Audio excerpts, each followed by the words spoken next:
Hello.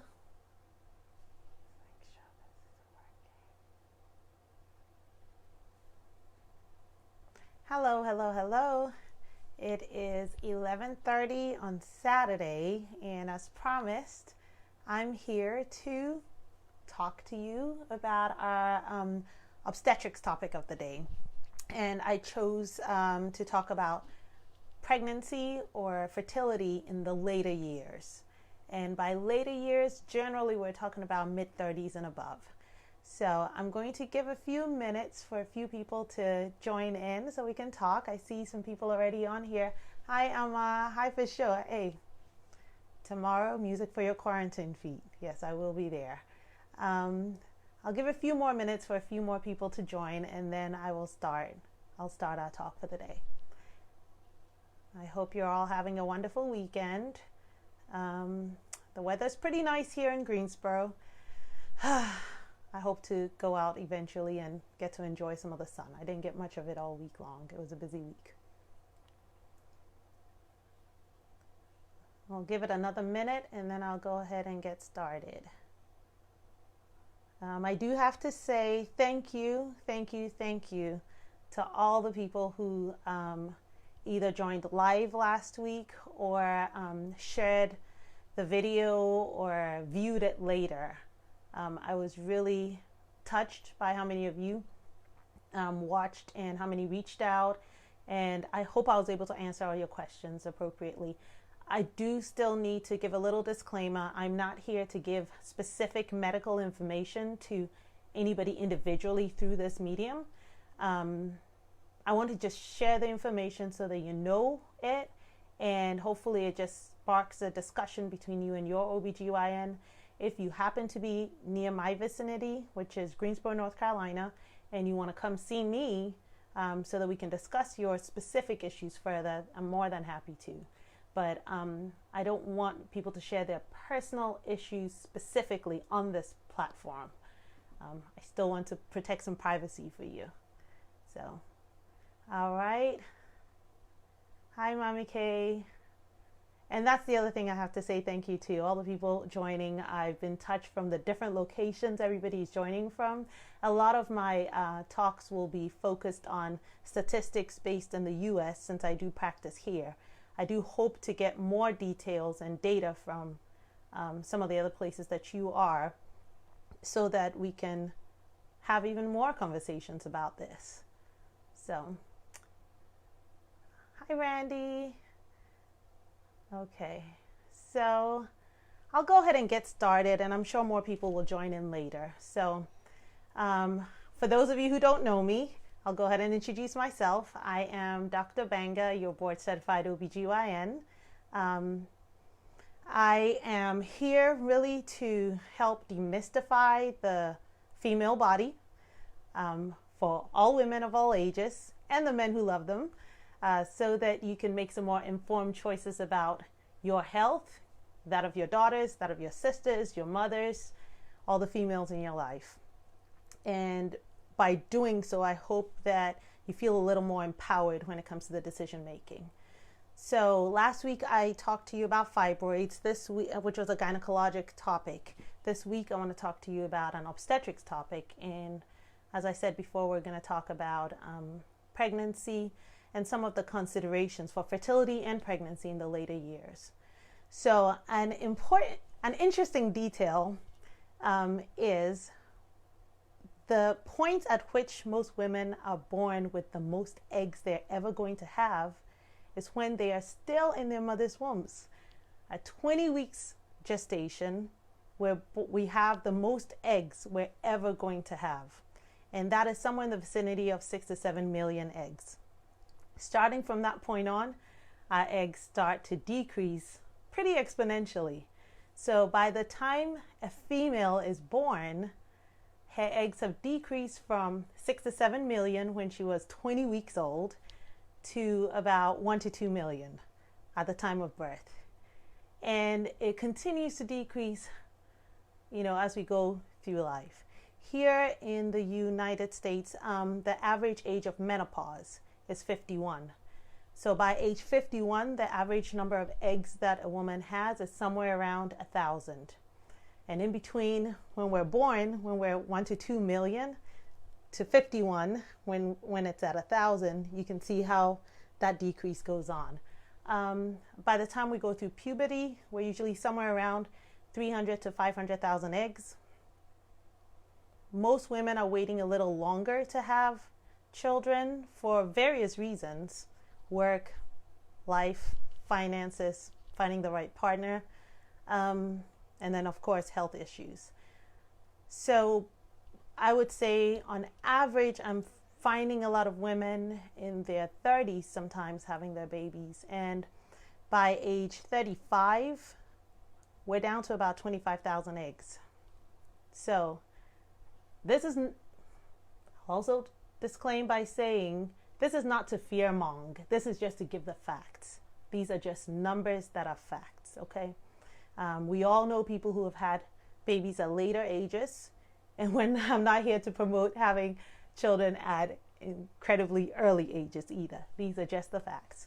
So we do have to consider our egg quantity and quality as we start to think about planning our future children. How we want to space them out, how many we want to have, should be something to consider. So yes, our eggs are a very important thing. The quality of the eggs also starts to get affected as we go through life. Starting from about age 32, we know that the quality of the egg starts to decrease a little bit exponentially. Prior to that, our ability to get pregnant kind of rises on an exponential curve going upwards. But starting around age 32, it starts to decrease slightly, and by 37, it starts to actually drop. And then, of course, in the 40s, it drops a little lower. So we typically use the average age of 35 as what we popularly call advanced maternal age. I don't like that term, but it is what it is. Advanced maternal age is averagely about age 35. And that has to do with a combination of the quality of the eggs and the quantity of the eggs that we have. Now, men are not completely out of the loop on this. There are statistics that show that the quality of the sperm that men produce also starts to decrease somewhere in their 40s to the 50s. Not as significantly as a woman, but and they don't have the burden of carrying a baby and all of that goes along with it. But the quality can be affected. The quality of the sperm can be affected starting around the 40s to the 50s. There's not a lot of interventions that we can do really for men, or if there are, maybe I don't know. I'm an OBGYN, I take care of women. So if anybody has any data on that, I'd love to talk about that. All right, so we've talked about considerations of the quality of our egg on the quantity, and how that can impact our decision on when we want to start having children, how many we want to have. There are a lot of other things that go along with age as we go along. Most of us remember having a lot more energy and being more active and maybe a little smaller framed when we were in our younger years. So as the years progress, things like weight, things like high blood pressure, things like diabetes, thyroid disease, those are all factors that sometimes come to play as we age, or actually manifest as we age if they're because of genetic reasons. So a woman's health status really plays an important role in her ability to get pregnant and to have children. Hi, Akos. Hi, Elena. Okay. Hi, Busola. All right. So those are other things that we need to consider, especially if we're considering having children at later ages. Making sure that we're eating well, that we're exercising, that we are maintaining a BMI that is in a semi or normal range. Too low of a BMI can affect the quality of your eggs. So I'm not proposing that everybody be super skinny, because that can adversely affect you in terms of how you ovulate and having babies that are too small as well, which is not necessarily a good thing. And of course, a higher BMI can also do that. So if you're considering having a pregnancy in the later years, you can go ahead and see your OBGYN or your primary care doctor and consider getting screened for some of these conditions. Especially if you have fluctuations in your weight, thyroid disease is an important one, simply because it's been found to be a factor in miscarriage, early miscarriages and pregnancy losses. And if you have thyroid disease, there's such a simple way to manage it. There are medications we can put you on. We can screen you all through the pregnancy. So it's a pretty preventable medical condition. I shouldn't say pretty preventable. It is a medical condition that is pretty easy to manage in pregnancy if we can diagnose it appropriately. Same for diabetes. Trying to get your blood glucose levels down to a better range would help. Otherwise, there are medications we can put you on that can help all through the pregnancy as well. And we can screen you early at the beginning of the pregnancy. We can screen you early in the second trimester. We can put you on insulin. We can put you on oral medications. We can monitor the baby for the baby's size and weight so that we can make the right decisions as to how far the pregnancy should go and how to deliver you. Same with high blood pressure.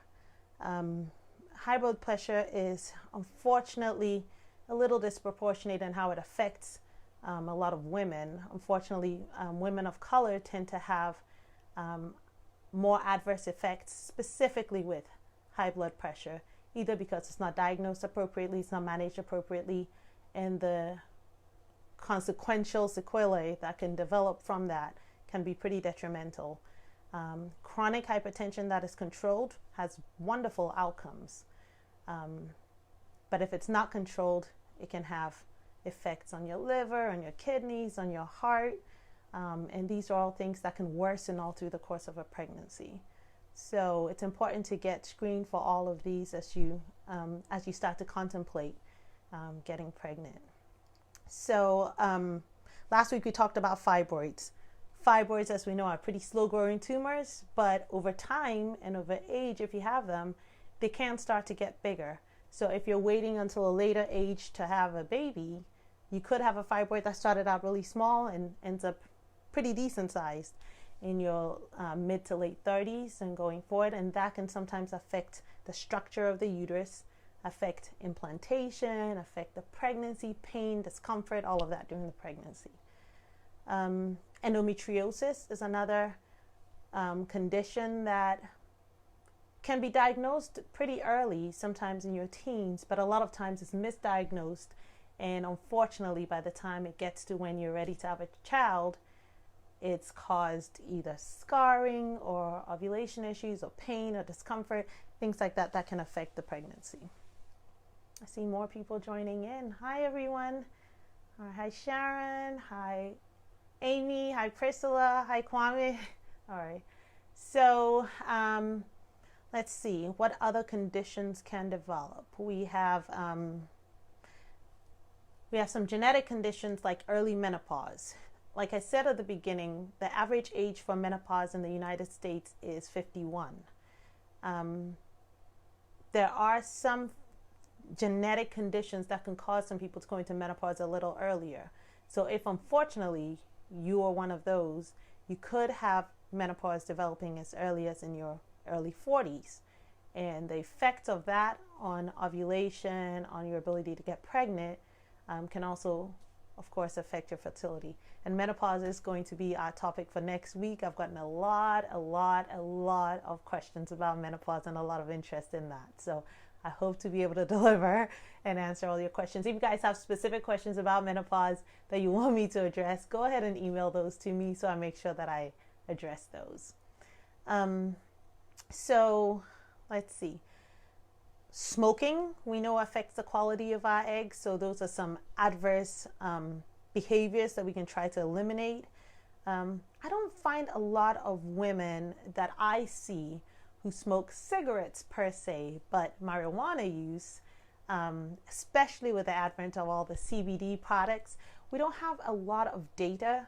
specifically about it. The little bit that we do have does raise some questions about the effects of it, both on fertility and on pregnancy. So it is something that I do encourage people not to engage in if you are considering having a baby, especially in your later years, given all the other conditions that can be going on. So let's see. One of the things that can also affect pregnancy in later ages is there's a higher risk of stillbirths and miscarriages. Younger than age 35, the average miscarriage rate is somewhere around 13%. But once you start getting into your early 40s, it can go as high as 40%. Or I'm sorry, 20 to 40%.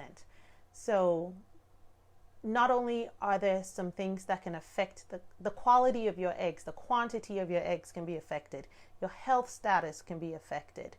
But once you actually get pregnant, unfortunately, there are other factors that can affect the fetus developing appropriately. So the importance of early prenatal care, the importance of things like taking your prenatal vitamins before getting pregnant, making sure that you're taking extra folic acid. Most prenatal vitamins have 400 micrograms of folic acid in them. But when you are over age 35, we recommend that you have at least 4 milligrams of folic acid in it. Now, I don't recommend that you double up on your prenatal vitamins because you can get extra vitamins that are not necessarily beneficial, specifically vitamin A. Vitamin A can be detrimental to the developing baby if you have too much of it. So don't take multiple prenatal vitamins. Take your one prenatal vitamin and then take an extra supplement of folic acid. Folic acid is known to help in the development of the spinal column, brain development, things like that. And women over the age of 35 actually need more of that. So in the prenatal care, making sure that you're taking your prenatal vitamins, making sure that you're taking your extra folic acid, making sure that your health status has been evaluated and any things that need to be worked on are being looked at, making sure that you're talking to your partners about your hopes and plans for fertility and how many children you want to have so you guys can plan them out. The reason why all these matter is, it's making right decisions that'll help with maintaining a healthy pregnancy. Once you get pregnant, like I said, the risk of the stillbirths goes up, but there are also other things to consider. Given your age, there are genetic considerations with the developing fetus. There are structural issues with the developing fetus. So again, this all goes back to good prenatal care. Make sure you talk to your doctors about your concerns, about your family history. If there's a family history of any particular conditions that are genetic, some of these can be screened for. Things like sickle cell disease, cystic fibrosis, other conditions that are a little more probably alien to some people, things like Turner syndrome, Klinefelter syndrome. These are sex-linked chromosomal abnormalities that manifest in different ways. Sometimes they're structural things that you can see to make the diagnosis, and sometimes there are organic things like heart conditions, abdominal conditions, things like that we can screen for. So if you know about any of these conditions in your family, bringing them up to your OBGYN will help target some of the screening that we can do. We can do screening as early as 10 weeks. There are blood tests we can do as early as 10 weeks to screen for chromosomal abnormalities, to screen for genetic conditions. And a lot of the screening tests are controversial to some people. Some people say, I don't want to do anything because it doesn't matter. I'm going to keep my baby anyway. We don't recommend screening tests because we want you to not keep your baby. Screening tests can help you make decisions that have to do with the right antenatal care when it comes to where you should deliver your baby. If we diagnose a condition that could need some interventions at delivery. For example, if we do screening and we find that you have a baby who has a heart condition and you're in a small town with, not a lot of specialists there, we might be able to make a recommendation during the course of your delivery to transfer you to a center that has more specialists there, so that right at delivery, your baby has the greatest success chances for life. So there's that consideration. Sometimes it's about just getting you resources so you're mentally prepared, and getting you into support groups for people who have the same kind of conditions that your baby is, your baby has been screened to possibly have, rather than being surprised with it at delivery. So genetic testing, chromosomal testing, ultrasounds during your prenatal care will really help to make a lot of those decisions. Sometimes there are conditions where, for example, the baby's bowel is outside of the body. Well, do we want to really deliver that baby by a vaginal delivery, or do we want to deliver by a C-section? If we don't do some of these screenings, we're not able to make these diagnoses that can help. And again, unfortunately, in the later years, we do find that some of these conditions are more prevalent in our moms. So once we've gone through your pre-pregnancy screening, making sure that you've talked to your doctors, making sure you're eating healthy, all your health conditions have been addressed, making sure that during the course of your pregnancy you've gotten some of the testing that is necessary to screen for any conditions in your baby. We now have to talk about the actual pregnancy and delivery aspect. Physically, it can be a little more difficult if you're in your later years than in your earlier years when you're pregnant. So this goes back to some of the exercise and things like that have to go along. But you also have to be very realistic with yourself, realistic with your family as to the help that you need. We do find, unfortunately, sometimes that in pregnancy, women are at higher risk for both verbal and physical abuse if they're not in healthy relationships to start off with. So making sure that you have a good core support system just in case you find yourself in that condition, because at a later year, that's the last thing you want to deal with. But when it comes to the actual delivery process as well, having the stamina to be able to push the baby out can be a little bit of a challenge if you're not in the best underlying health condition. And making sure that you have a good support person that's there with you in the room, making sure that when you go home afterwards, you have people that'll help you out, making sure that you have realistic plans in place with your employer as to how much time you really need to take off. Those all come into play. The advantage of having a baby at a later age is a lot of people have careers, a lot of people have the finances to be able to put certain things in place to help them out. So there are advantages to be able to have a baby at a later year. Just make sure that you utilize those resources. There's one thing that I forgot to mention earlier when it comes to the prenatal care. Talking to your doctor about any supplements that you're on, especially herbal supplements, because some of those do have beneficial effects, but there are some that have some concerning effects as well. So making sure that you talk to your OBGYN about that will also help. Making sure that if you're on any medications that have potentially adverse effects on the baby, sometimes some of those medications can be switched out to medications that are a little safer. So for example, I do find that a lot of my older patients sometimes will suffer from anxiety or depression, either leading from situations specific to their fertility, family members asking them, when are you going to have a baby? How come you haven't had a baby yet? Those kind of things. And some of these things do have detrimental effects on women, and they may find themselves needing some medications to help manage some of these. It's fine. There are a lot of safe medications for anxiety and depression during pregnancy. But talk to your doctor about them before, if you are already on them, so that we can make sure that you're on the right dose, on the lowest dose of the right medication, really, to help during the pregnancy. Let's see. I see more people joining, and I'll give just a brief recap of what I've talked about so far and where we are. And I'll go through and see if anybody has already posted any questions.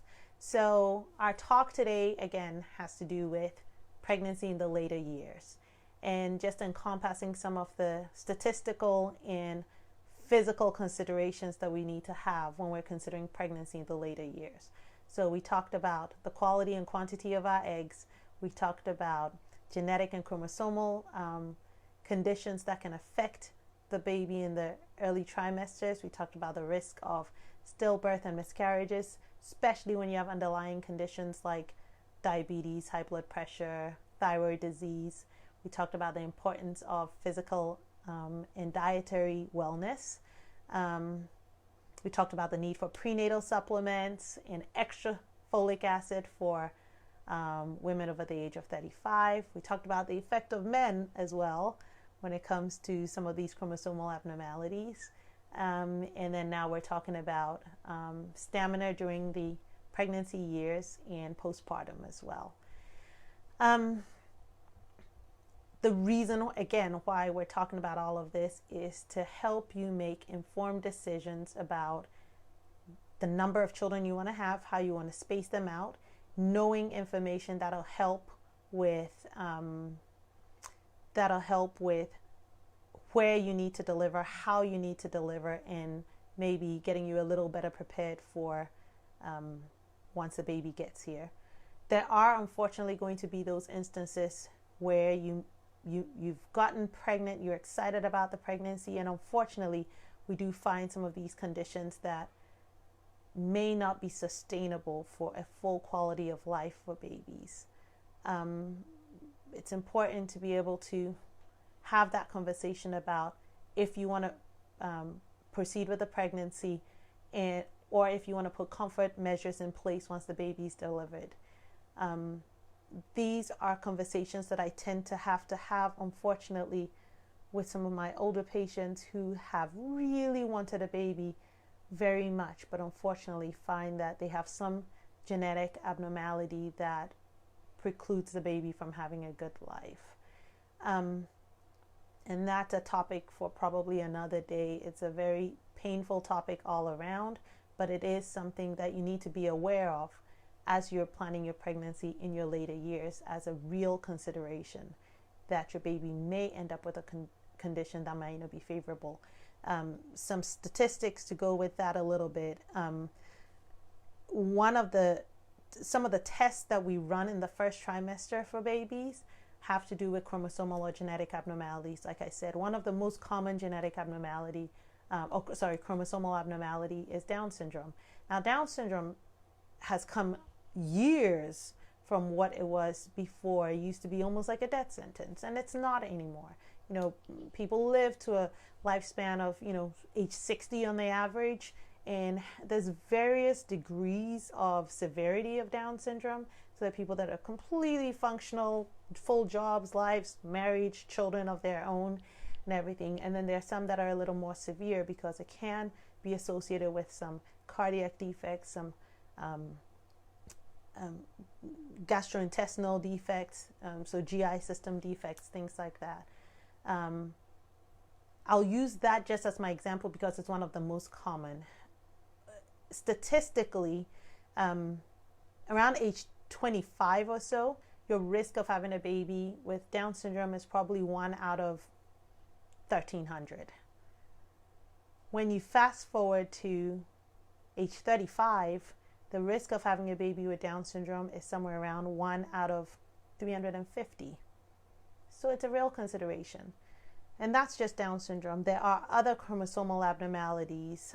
There's Edwards syndrome, Patau syndrome. I won't get into the details of all of that so much, but with some of these ones, same age, 25, the risk is probably 1 out of 400 to 500. So 475 is what's usually stated. 1 out of 475 people will have a risk of other chromosomal abnormalities. Fast forward to age 35, and the risk drops to 1 out of just under 200, 1 out of 170. If you go a little further into the low 50s, because I know that we do know some people that sometimes have babies later, that risk goes down to 1 out of 60. So coming from Ghana, I know the importance of religion in a lot of people's lives. And I frequently will hear people say, well, so-and-so prayed to God and had a baby at this age and that age. And that's amazing and wonderful. I've had patients who've had babies at later ages and everything is done well. But I do want you to also just have these statistics and these facts at your fingertips, just so that you know what the risks are, so that, I pray that this doesn't happen to anybody, but if it does, that you're equipped and you're ready to have these conversations about what you want to do about it. Hi, Shirley. Hi, Kokui. Oh, wow. Hi, Nicolina. Hi, everyone. Okay, I'm going to scroll through and see if anyone has any questions about any of these. For those of you who are just joining, like I said, a lot of my numbers that I quote are based on U.S. statistics. One of the things that I hope to do is to be able to incorporate more data from all over as I go through this process of sharing information with you and also getting data from you, what your experiences have been, not personal experiences. You don't want to share that on a public platform, but you can share that with me privately, and I can incorporate that into my knowledge and understanding as well. So let's see here. Let me go back and see if there are any questions here. Hello, hello, hello, everyone. All right, everybody seems interested in mostly just liking and wanting. Okay, here we go. Ramat, are the risks high if you do IVF with a surrogate? Is it the egg or the womb? Excellent question. Okay, so it's the egg. That's the short answer. It's the egg. So I mentioned earlier that the sperm has also been found to have some statistic risk factors. We know that as people age, sometimes they don't have sex as often as they did in their younger years. Again, and that's not a general. There's some people who are having more in their later years than at earlier ages, but on average. So that has been an important question. Are people not getting pregnant as often in their later years because, number one, there's a sperm factor, number two, they're not having sex as often? Is it just all these extraneous things that are surrounding that? There was actually a study that was done that looked at IVF patients of the same general age who underwent IVF with their own eggs, so meaning at their age, versus using eggs from surrogates who are younger than them. And overall, the people who had pregnancies with eggs from people younger than them had fertility rates that were the same as people younger than them. So it's the egg, not the womb, is the short answer. So if you are older, one of the things you can consider is using eggs from someone younger than you. And you could still carry the baby yourself if you're physically able to. And your chances of having a baby with chromosomal abnormalities would actually be less. So I hope that answered that. Let's see. Hi. I see all the questions. Ramat, I hope that answered your question as well. So there it is in a nutshell. There are considerations for fertility at later ages that are a little different than at earlier ages. It is not all doom and gloom, though. I am the product of a mother who spontaneously had me at a later age. My mother turned 41 the day after she had me. And regardless of what my sisters say when they want to win an argument, I turned out okay. Okay, so I go and Chewy. But there are those people who are able to spontaneously have pregnancies at later ages. Still those considerations to have. still those conversations to have with both your doctor and your surrounding support people as to if you did have a baby that had any conditions, how they would be able to support you. So I see this. I don't have eggs and unable to carry. I do see that, and I sympathize and empathize with you. However, it's not the end of the world. You could still, there's always the option of adoption. There's always the option of having your husband or your partner's sperm with a surrogate. There's always those options as well. So don't give up hope. I probably need to do a talk maybe later on alternative ways of having a baby. We have some excellent work being done by a lot of our reproductive endocrinology fellows, and I'm actually going to reach out to you personally, but yes, there are options for you having children. They may not necessarily biologically be yours, but if you have family members who, share the same DNA as you and they would be willing to donate an egg, for example, those are some very interesting conversations that you can have with them as to how they can support you as well. So, okay, you just triggered me. I'm going to go ahead and have to plan a talk on alternative ways of having a baby. Okay? All right, let's see. What else is here? Let's see. I see. Hi, Nicolina. Hi, Mel. Hi, Ramad.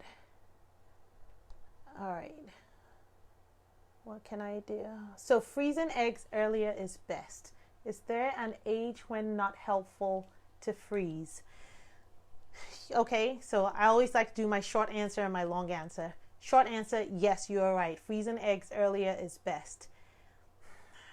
I probably need to read a little bit more about exactly when it's not beneficial. I would imagine that freezing your eggs past age 35 might not necessarily have the best outcomes, because there's not only the consideration of freezing the eggs and making sure that they are of good quality to freeze, but also the thawing process can be harsh on the eggs.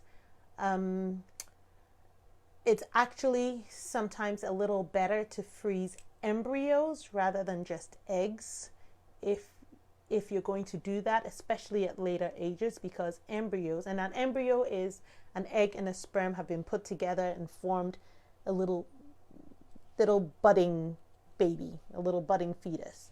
So if you freeze those and you thaw them, you usually have better success than if you freeze just the egg alone. So I would imagine it would probably be in your, at least from 35 above, it probably is not the best idea. Or you may not get the most success out of it. We talked about the quality of the eggs going down starting around age 32. So if you want to be really conservative, I would say probably starting in the early 30s, you probably don't get as much success out of it. Let's see.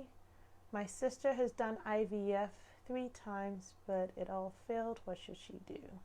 So again, in those kind of specific instances, it would be hard for me to tell you exactly what she needs to do, because there are details surrounding that I don't know. I don't know what her health status is, what medications were used, what the conditions were, where this was. Was this in Europe? Was this in Ghana? Was this in Europe? Was this in Africa? Was this in the US? So there are a lot of specific instances there that we may need to talk about a little further. I can get you some resources that can help. So if you want to inbox me that, I can probably try and get you some resources for that. I'll get you in touch with some specialists that would be able to help with that. My sister-in-law is on IVF.